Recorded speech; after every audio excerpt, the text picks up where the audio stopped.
dinukil sebuah kisah nyata bahwasanya ada seorang anak muda di Mekah. Anak muda ini kehidupannya miskin, tapi dia orang saleh. Pada saat dia keluar dari Masjidil Haram, dia temukan ada sebuah kantong berwarna biru tergeletak di tanah. Maka dia ambil benda tersebut lalu dibuka sama dia. Ternyata dalamnya ada batu zamrud berwarna biru. Kemudian dia pun naik ke atas sebuah batu yang cukup tinggi, lalu berteriak dengan suara keras, "Wahai muslimin, saya telah menemukan kantong ini. Siapa pemiliknya? Ambillah." Saking jujurnya orang-orang pada saat itu, saudaraku seiman, tidak ada yang datang mengaku. Orang semua pada lihat, karena di depannya banyak pedagang-pedagang, tidak ada yang mengaku. Dia ulangi 2 kali, dia ulangi 3 kali, sampai 10 kali diulangi, tidak ada yang mengaku kalau itu barang dia. Tahu anak mudanya kebetulan dikenal oleh masyarakat sekitar Masjidil Haram, lalu dia mengatakan, andai saja ada yang mengetahui pemilik ini, tolong tunjukkan rumah saya. Yang terjadi, saudaraku seiman, setelah anak muda ini pulang ke rumahnya, tidak lama kemudian datang seorang bapak tua atau kakek tua, naik ke batu yang sama dengan hikmah ilahi. Kemudian dia mengatakan, "Wahai muslimin, saya kehilangan kantong berwarna biru. Siapa yang menemukannya, saya akan memberikan kepadanya 500 dirham."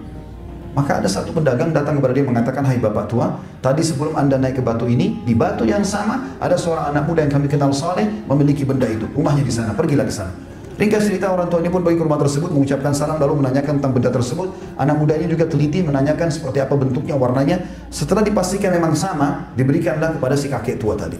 Begitu diberikan, anak muda ini tidak pernah tahu kalau akan dibalas 500 dirham.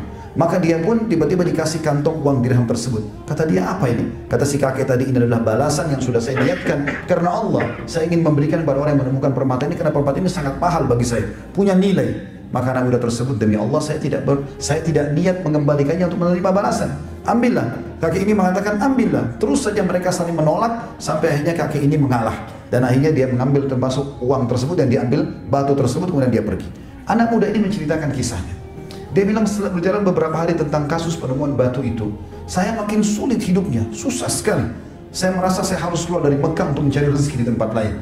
Dia pergilah ke Jeddah sekarang, naik kapal, ingin mencari rezeki. Pergi kemana? Ingin menyeberang ke wilayah Afrika, karena Timur Tengah Laut Merah berseberangan dengan Afrika.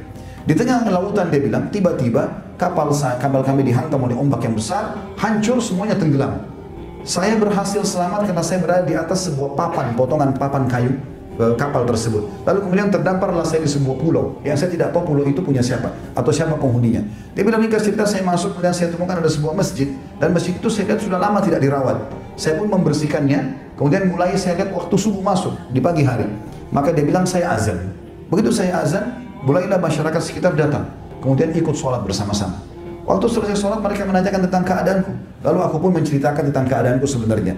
Lalu mereka mengatakan, "Wahai anak muda, sesungguhnya pemimpin wilayah kami di sini itu baru saja meninggal beberapa hari yang lalu. Dia adalah imam kami, dia yang mengurus, mengajarkan kami, dan kami tidak ada yang bisa menggantikan dia. Gak ada yang bisa jadi imam, makanya masjid ini tidak dipakai. Kalau kau bersedia, kami tadi lihat kau bisa jadi imam, suara bacaanmu bagus, suara bagus, bisa nggak jadi imam?" Dia mengatakan, "Baiklah." Maka dia bilang, anak muda ini cerita, "Saya pun tinggal beberapa bulan bersama mereka, mengajarkan mereka Al-Quran, mengajarkan mereka agama dan mengimami mereka.